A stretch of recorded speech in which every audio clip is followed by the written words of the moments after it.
Hallo und herzlich willkommen zurück zu einer neuen Folge Sherlock Holmes Chapter 1. Wir waren hier auf einer seltsamen Party, auf der natürlich wieder ein Mord geschehen ist.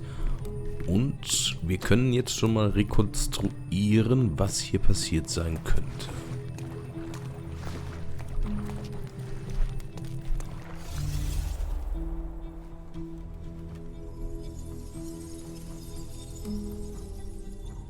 So.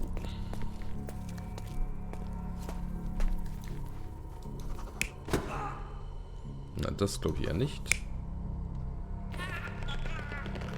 Das glaube ich auch nicht. Das macht mehr Sinn.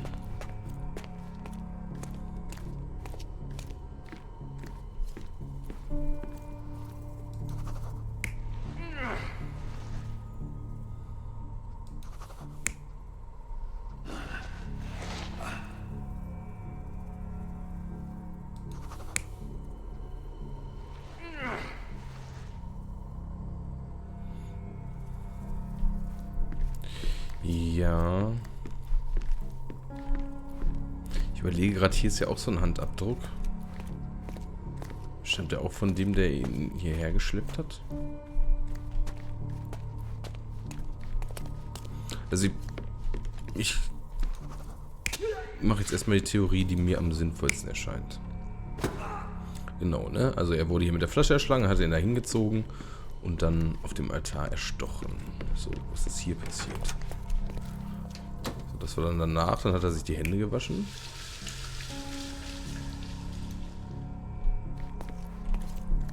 Oder was gibt's noch? Nee. Das war der Mörder. Und hier sein Kostüm versteckt.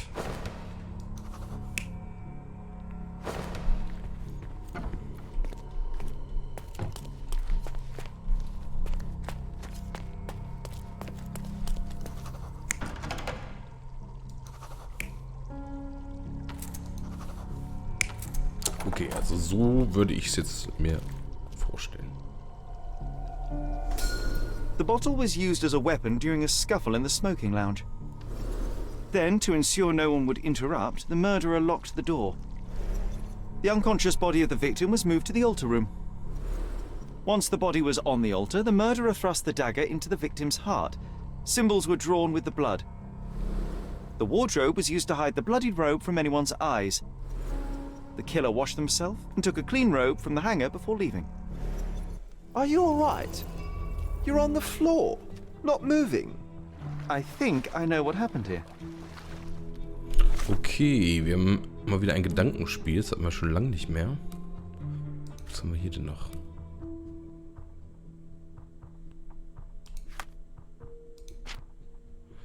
So, Umstände von Fabius Tod. Fabio starb auf dem Altar. Die Tatperson wusch sich.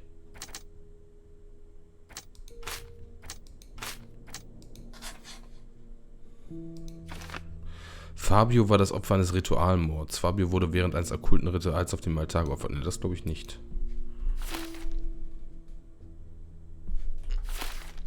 Wie das...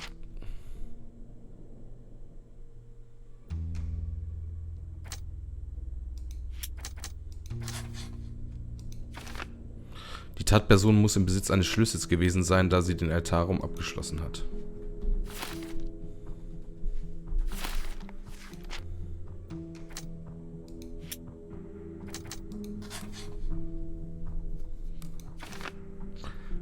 Ja, das Ritual diente der Verschleierung. Das Ritual wurde inszeniert, um das wahre Mordmotiv zu verschleiern.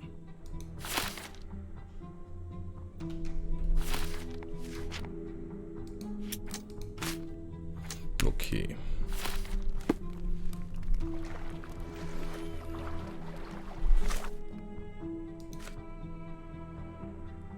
Die Tatperson hatte definitiv einen Schlüssel zum Altarraum. Falls es mir gelingt herauszufinden, wer alles einen solchen Schlüssel hat oder hatte, kann ich den Kreis der verdächtigen Person entsprechend eingrenzen. Vielleicht weiß Werner da etwas zu. I'm starting to put the pieces together. Fabio was stabbed. I see nothing gets past you, Werner. Yes, He was stabbed, but only after being knocked out in the next room and placed here. I do not yet know why. So, who's responsible? Well, it was one person working alone, and the murderer has now donned a robe. He or she could be hiding in plain sight. We have lost time, Werner, but your discretion may prove to be a benediction after all. The murderer had to have access to this room. After the crime, he used his own key to lock the door. So, who had the key to the altar room? I'm not sure. As a special guest, I was provided one by Mr. Manchios. He should be able to tell you of any others. Where can I find him? Most likely in the main hall, entertaining his guests. He has a mask with golden stars. You can't miss him. But please be discreet. We don't want to risk disturbing the revelry. Okay. I know you can untangle this mess. Also, wir suchen eine Maske mit Sternen. Also ich vermute ja, die Frau steckt dahinter.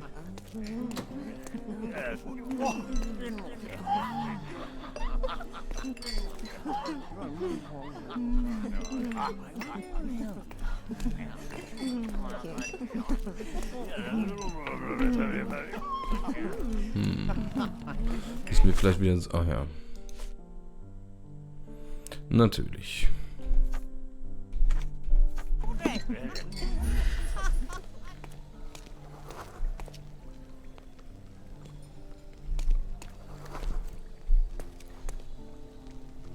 Hallo?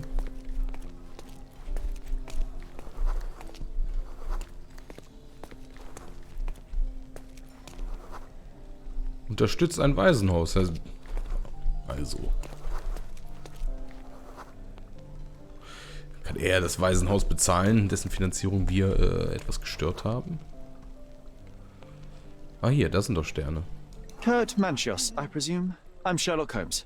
Oh, you must be the one Werner told me about. What a sweet voice you have. It must belong to a handsome young man. Can I call you Sherlock? As you wish, Mr. Manchios. Mr. Vogel asked me to help you. The body in the altar room requires answers, and quickly. I suspect the murderer to still be here. What? Lower your voice. I don't want anyone to hear us. Bezüglich Fabio. Did you know Fabio well?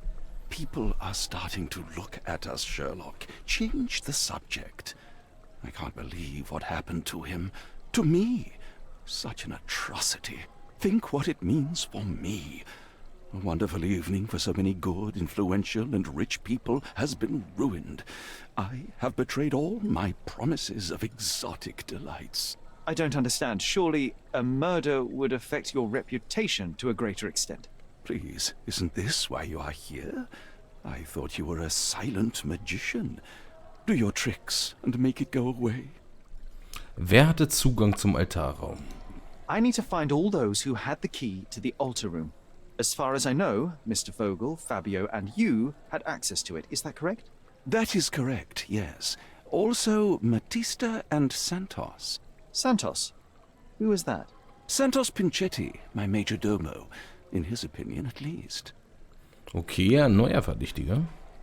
Vielleicht ist er ja auch der Geliebte von ihr und hat ihn deswegen getötet. I'd like to speak to Mr. Pinchetti and Matista. Do you have somewhere I might have a private conversation with them? Of course, of course. Let me think. Matista is entertaining the guests somewhere, and Santos... Oh, yes. He will be busy with the servants. Or the cook. What's that noise? What's going on? Praise, filth. You're under arrest.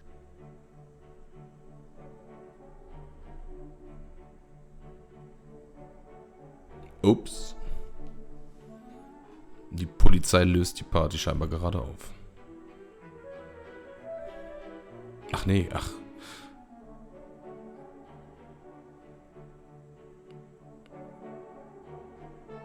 Das ist, glaube ich, nicht die Polizei, oder?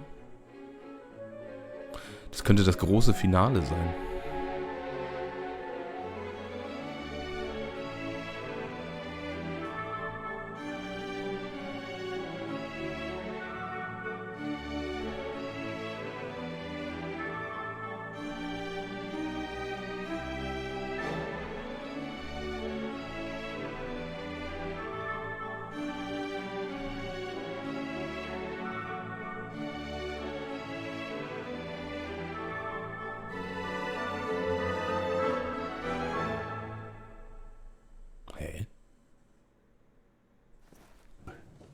committed a crime, and now I have to free you, kiss your hand and apologize for the inconvenience. Your Grace. I did tell you that Mr. Vogel and I were innocent. I emphasized it in my statement. Your statement? Thanks to some bigwigs who work for the so-called good of the country by releasing fleas like you. Thank God we have Vogel in his letter. Once I get to that goldfish, I'll... Bigwig? Oh, my wretched brother Mycroft and his long nose. Wait, did you say Mycroft? Mycroft Holmes? Are you the youngest son of Violet Holmes, rest her soul? Okay, also ich dachte eben, das wäre irgendwie Teil der Party, weil das so aussah, als wenn aus diesen Schrotflinten da so Rosenblüten oder sowas rauskommt. Aber war scheinbar doch die Polizei. Okay, so, Sie kannten meine Mutter. You knew my mother? Not personally, no. Not exactly. I was working on the paperwork for that case. Would you happen to remember anything of the events? Well, I didn't make the inquiry, but I remember seeing some notes. Why? Treffen wir eine Abmachung. Perhaps we can negotiate. I could be quite useful. Huh. Got you hooked, right? You know what? Stark and the others think they're the smartest here, thanks to you. Let me get this straight. Are you listening to me, lad? I'm all ears. Take this case. Report to me only, to Constable Harvey Oswald. I'll leave everything I have on this table. Find the murderer. Be a real copper. Question the suspects, make them sing, give me something substantial. And if Mr. Vogel is not a suspect? If he's innocent, then you can take your favourite degenerate away from here.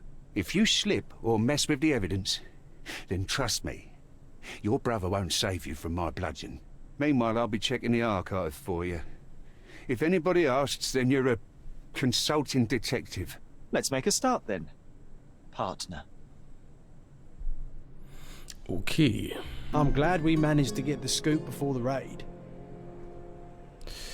So kommen wir dem Geheimnis unserer Mutter doch noch nahe. Also, wie geht's jetzt weiter? Die Polizei hat mich bei der Razzia auf Mr. Menches Anwesen festgenommen. Constable Oswald hat mich jedoch freigelassen. Er sagte, im Gegenzug für meine Hilfe beim Lösen dieses Falls würde er nach Dokumenten über den Tod meiner Mutter suchen. Ich habe eingewilligt, Constable Oswald wird während meiner Ermittlung das Archiv durchstöbern. Er ließ alles, was er bei dem Fall hat, auf dem Tisch zurückliegen. Zurück. Okay, Werner Vogel ist einer Hauptverdächtigen. Dann schauen wir mal, was wir hier haben. Na. Hallo. Protokoll einer Zeugenaussage. Hiermit möchte ich Santos Pinchetti einen Mordfall auf dem Anwesen von Court Manchester und Grand Surrey melden. Das ist ja der, den wir jetzt eher verdächtigen, ne? Während der Vorbereitung für die heutige Abendgesellschaft hörte ich laute Geräusche aus einem verschlossenen Nebenzimmer. Ich betrat den Raum und sah an den Wänden überall Blutflecken und seltsame Symbole. Außerdem steckte in der Brust des Toten ein Dolch. Es kann sich dabei nur um ein Mordopferritual handeln, geleitet von Kurt Menches persönlich. Sobald ich wieder in der Lage war, klar zu denken, eilte ich auf die Polizeiwache, um den Vorfall zu melden. Eine Polizeistreife wurde nach Erhalt dieses Schriftstücks zum berichteten Tatort geschickt, während der Zeuge die Wache verließ, um nach Hause zu gehen. Ganz voreilig geschlussfolgert. Diese Symbole waren da ja auch hektisch drauf gekritzelt. Wenn das wirklich so ein Ritual gewesen wäre, dann wäre das sicherlich besser vorbereitet gewesen. Also ich glaube, dass dieser Santos wollte, dass es aussieht wie ein Ritual. Und damit er da die anderen da alle anschwärzen konnte. Ihm hat das wahrscheinlich nicht gefallen, dass seine... Naja, wo jetzt schlussfolgere ich schon... Also ich würde sagen, dass er mit der, jetzt habe ich den Namen von ihr vergessen, vielleicht eine Beziehung führte und er nicht wollte, dass sie da die jungfräuliche, was war denn nochmal, die Göttin der Fruchtbarkeit oder was sie da darstellen sollte. Das hat ihm nicht so gefallen. Oder gut, über das Motiv bin ich mir noch unklar, aber ich bin mir schon relativ sicher, dass er das war. So. Cordona Police, wer sich im Besitz dieses Beweismittelscheins befindet, ist berechtigt, alle Beweismittel des Falls mit den Aktenzeichen 6260 einzusehen. Aber für voreilige Schlüsse bin ich natürlich auch bekannt, deswegen ist das alles hier mit Vorsicht zu genießen. So, Einsatzbericht Aktenzeichen 6260. Nach der Aussage eines Zeugen, eine Leiche als Folge eines satanischen Rituals aufgefunden zu haben, wurde eine Razzia auf dem Manchus-Anwesen genehmigt. Sie führte zur Festnahme mehrerer verdächtiger Personen und zur Auflösung der Abendgesellschaft, deren Gäste in Masken und Roben zugegen waren. Sie konnten beim Vollzug unsittlicher und widernatürlicher Handlungen auf frischer Tat ertappt werden. Der Leichnam des Tatopfers wurde liegend und mit einer Stichwunde in der Brust auf einem Altar vorgefunden. Die Beamten identifizierten das Opfer als Fabio, 20 Jahre alt, örtlicher Darstellungskünstler. Festgenommene Verdächtige Werner Vogel. In Werner Vogels Besitz befand sich ein in barschem Ton verfasster Brief aus der Feder des Tatopfers. Werner Vogel behauptet, den Leichnam gefunden zu haben. Er ist berüchtigt für seinen exzentrischen Charakter. Sherlock Holmes trug die Tatwaffe, einen Dolch mit dem Blut des Tatopfers sowie weitere Beweisgegenstände bei sich. Er war von einer der anderen verdächtigen Personen, Werner Vogel, eingeladen worden, vermutlich um die polizeilichen Ermittlungen zu behindern. Und K. Manchus, Eigentümer des Anwesens und Veranstalter der satanischen Zusammenkunft.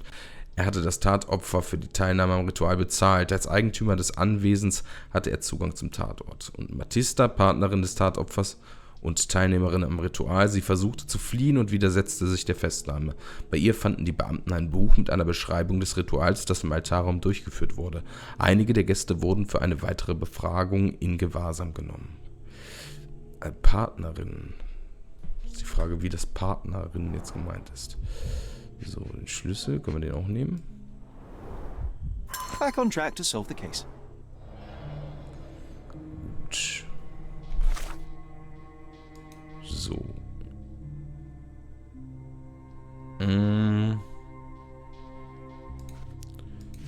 Die Frage ist... Okay, also Fabio hatte 2 teure Manschettenknöpfe erhalten. Von Mr. Manchus.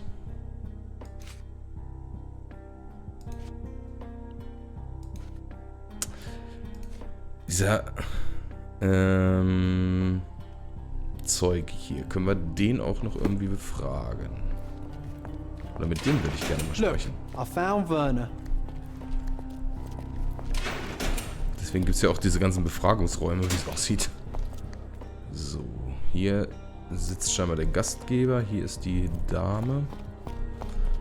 Na, vielleicht reden wir doch erst nochmal mit allen. So, hier ist niemand drin. Da kommen wir gar nicht rein.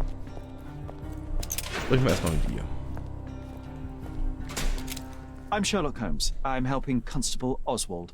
You are Matista, Fabio's friend. This body, yes, it's Matista. But it's a mere shell that will die someday. Just like Fabio. Mein Beileid. Please accept my condolences for your friend. Thank you. I'm just here to ask questions and find Fabio's murderer. It will not bring Fabio back. Ich beobachte sie mal.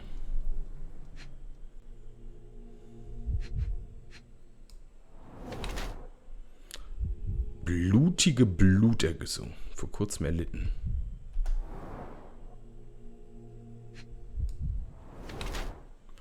Einfache okkulte Tätowierung. Tätowiert sich selbst. Bestimmt wie aus an den, ich wollte gerade sagen, an den Händen natürlich immer. Abgebissene Fingernägel, nervös. Okay. Alte und heilende Schnitte, sich selbst zugefügt. Oh ja.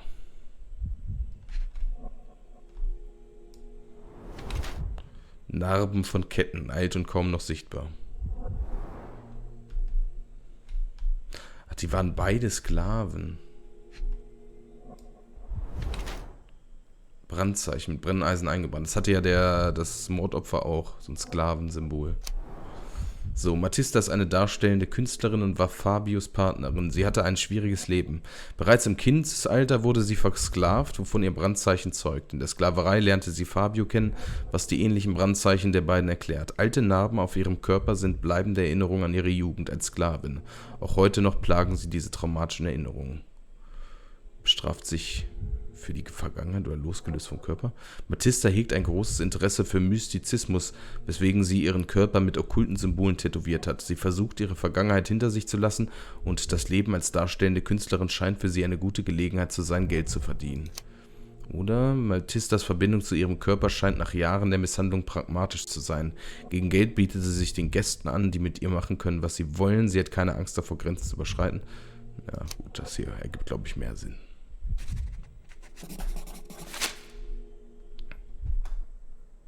Fabio and yourself were slaves, am I correct? You have a similar branding on your body. Yes. It was a long time ago.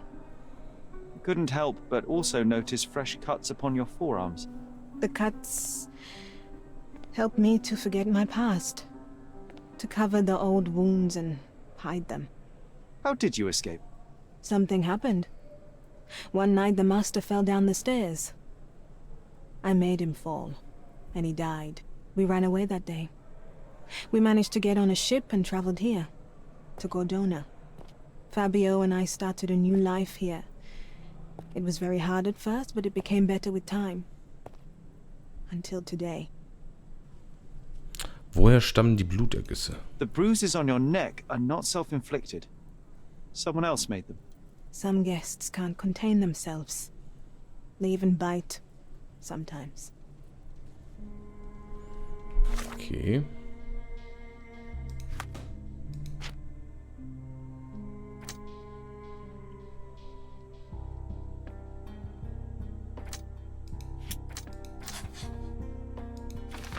Matista erlitt Verletzungen, da stürmische Gäste der Abendgesellschaft grob mit ihr umgingen.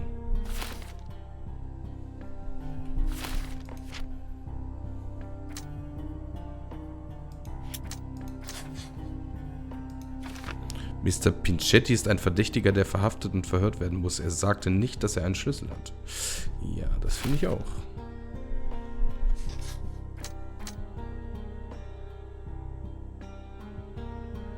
Hatte ich doch gerade.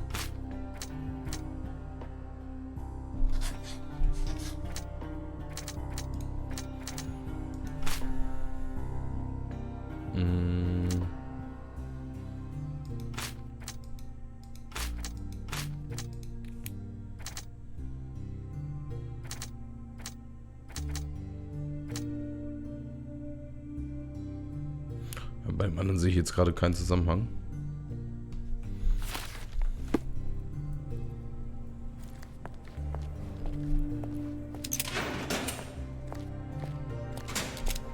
Good day, Mr. Manchios.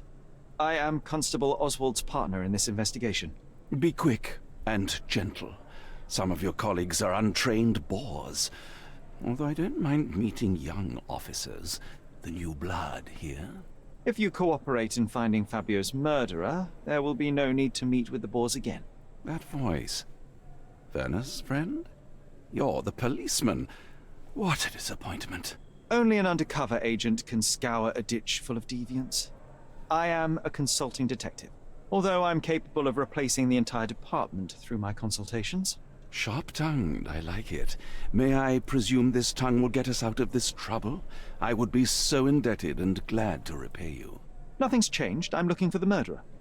That's the only way to get us out of trouble. But it shouldn't take much time, correct? We're all busy after all. I need to examine you first. Okay, wir beobachten ihn. Trägt Schminke, wie er ja selber auch, wie es aussieht.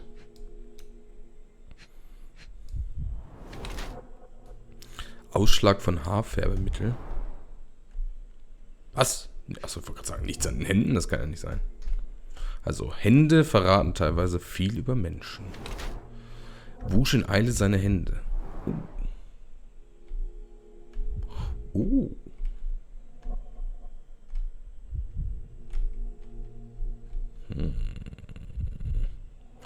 Das ist natürlich jetzt doch verdächtig.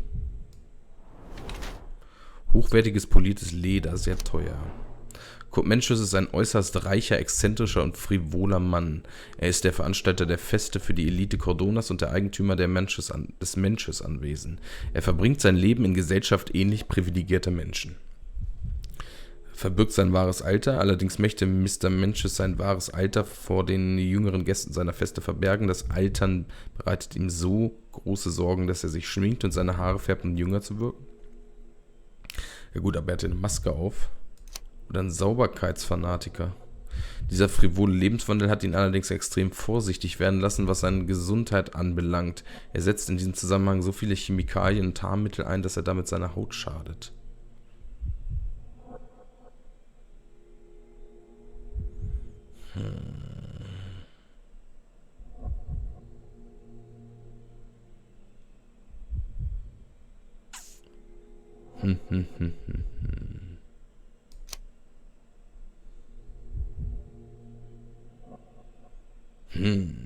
Das ist schwierig.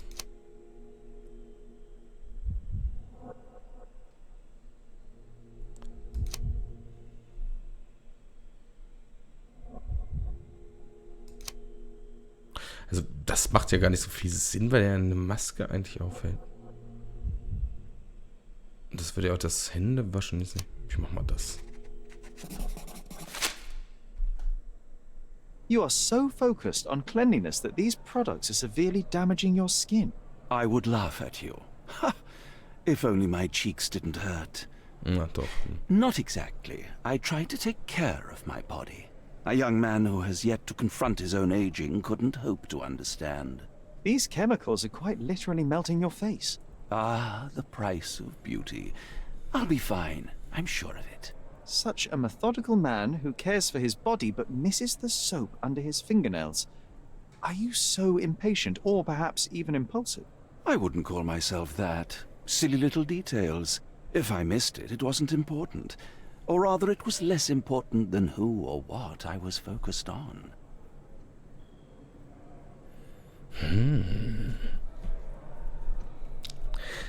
Das spricht ja doch jetzt eher gegen ihn mit diesem Händewaschen. Aber das wäre doch ein bisschen zu einfach, oder? Wenn jetzt hier dieser offensichtlich unsympathische Typ der Mörder wäre.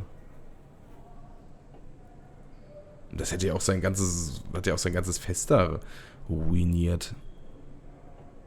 Also das, wenn er das jetzt wirklich wäre, finde ich das sehr simpel. Okay, Moment. Was für ein Mensch war Fabio? What was Fabio like? His personality, his habits? Anything you can tell me? He was the brightest star of my parties. Young, magnetic, and full of energy. I don't even want to mention his beauty. Otherwise, I'll be sobbing. An expensive champion, I imagine. His performances were flawless. He deserved his payment.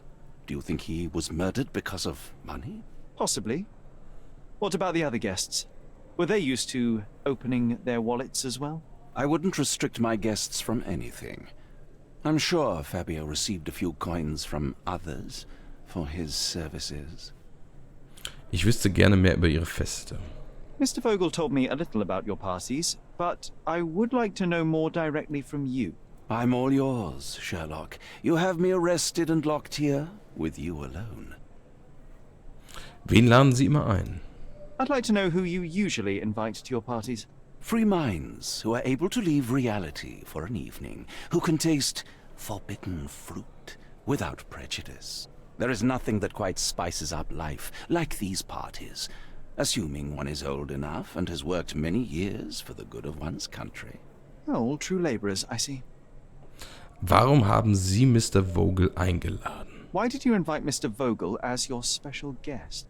He's a pretty fellow. He's capable of surprising the public. He has a talent for saying words that no one else would wish to either say or hear. I suppose I can't argue with that. He is a free addition to the eccentricity of the party, which is fine by me, as long as it enhances my party. So, präsentieren wir Beweise, obwohl, also ich glaube nicht, dass er es war. Und wenn, dann finde ich es ein bisschen zu simpel. You'd better ask someone else. You'd better ask someone else. I've no idea about that. You'd better ask someone else. That's not something I know much about. I've no idea about that. Ich mache hier mal wieder die Simpelmethode. You'd better ask someone else. I've no idea about that. Do you have any idea who tipped off the police to raid your mansion, Mr. Manchios? Of course. It was you. I could even say you Sherlocked me in here. A good guess, but the wrong one. The fellow who did that was Mr. Pinchetti, your major domo. What? Santos? But how could he even know? If he's not the murderer himself. The ungrateful swine. He has dared to besmirch my reputation. Not a very eloquent choice of words. What should I call him then, since he's a snitch? Make him talk, Sherlock. I'm quite certain he knows more about the murder than he has told the police. Das ist tatsächlich auch noch ein gutes Argument. Woher hat der andere denn überhaupt gewusst, dass da jemand ermordet wurde? You'd better ask someone else. You'd better ask someone else. I've no idea about that. That's not something I know much about. You'd better ask someone else. You bought an expensive pair of cufflinks for Fabio. Were they his price? Or were they a tip for an exclusive show? It was pure business. Fabio escorted me a few times. I was merely showing my gratitude. This pair cost a small fortune. You must be extremely grateful then. Tell me more. You've thrust a knife in an exposed nerve, Sherlock. Yes, he was my protégé and my beacon also. With my experience and his beauty, we could have achieved anything. I had faith in him. I would have made him. Okay. Mr. Manchus hatte Gefühle für Fabio.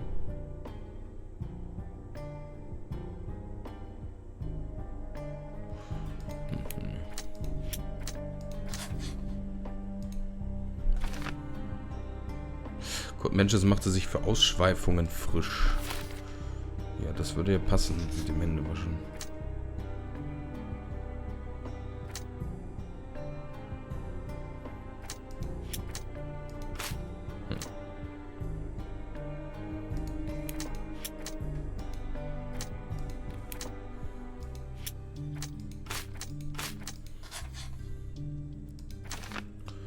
Also Fabio verletzte Matista, bei den Handgreiflichkeiten der Raucherlounge verletzte Fabio Matista. Matista wurde von Gästen verletzt. Ne, Fabio. Das glaube ich nicht. So. Was gibt's noch? Ich gehe jetzt hier mal wieder alle Möglichkeiten durch. Was haben wir jetzt hier? Mr. machte sich eine frisch. Mr. Manchus wusch sich nach dem Mord. Also ich glaube, das ist immer noch mit den Ausschweifungen.